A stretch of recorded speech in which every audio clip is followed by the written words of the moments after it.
Bangla tiger Barishal অঞ্চলে বরগুনা ডিস্ট্রিক্টে আমরা একটি তরমুজ ক্ষেত পরিদর্শন করতে আসছি।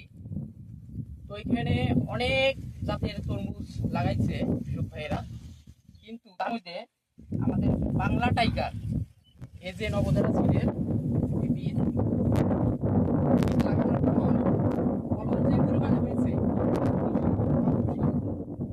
আমরা যদি জমিনে দেখি একটা ফল এত আকর্ষণীয় চকচকা বাংলা লিং টাইপের একটা কালার, এবং এই ফলটা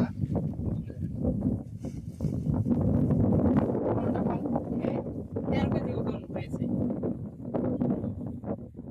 ওই ফল সাইজ এবং কালার দেখে অন্যান্য কৃষকরাও এই ফল আগামীতে লাগাবে বলে চিন্তাধারা করতেছে। তো আমরা আমাদের সঙ্গে কৃষক ভাই আছে, তো এর কাছ থেকে শুনি আসলে ফল তার পছন্দনীয় কিনা আর বৈশিষ্ট্যটা কি। আলহামদুলিল্লাহ, এই বাংলা টাইগার সিডের ফল অনেক ভালো ফলন এবং কালারও ভালো। ওজন কতটুকু হয়েছে আপনি একটু তুলে দেখান। এই যে ওজনে আমার হাতে যেটা আছে সেটা 12 থেকে 13 কেজি পর্যন্ত ওজন আছে। এবং ভিতরের শ্বাসটা কিরকম হবে এটা?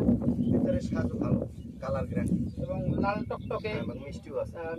প্রচুর পরিমাণে এই ফলটা মিষ্টি হয়।